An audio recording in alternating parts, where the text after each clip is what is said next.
and gentlemen, let's do the honors. Unveiling the new Roadster.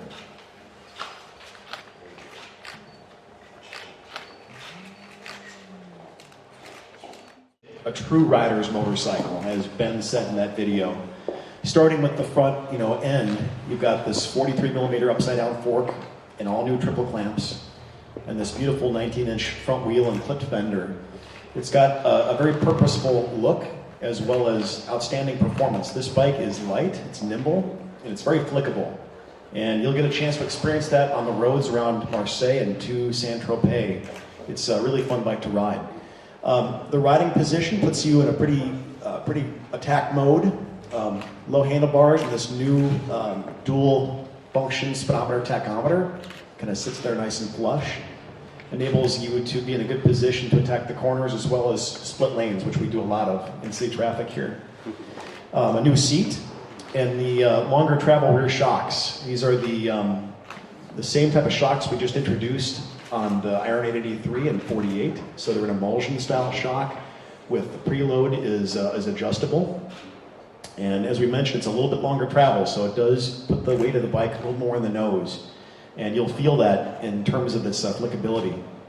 That clipped rear fender, and of course the classic peanut tank. So it cuts a nice sporty Sportster profile. And I'm going to bring Ben up here to talk more about the styling elements involved.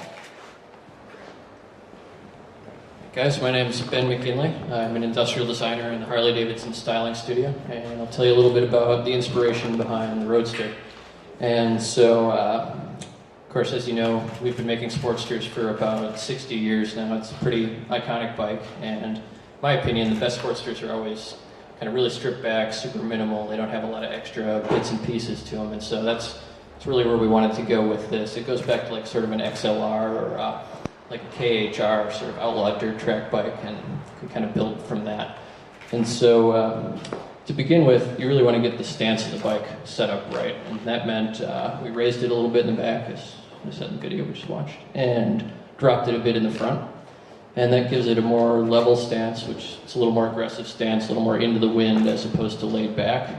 And also playing into that, we've got a 19-inch wheel up front and an 18 in the back rather than the 1916 or 1616 you're familiar with on Sportster. And that all adds up to give it sort of a different new proportion that kind of brings it back to where we've maybe been in the past with Sportster, but where it hasn't been recently.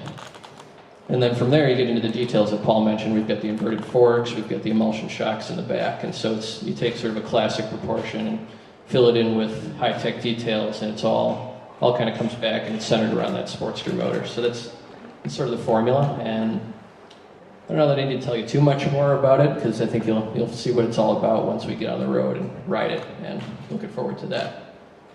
That's what I've got. All right, thanks, guys.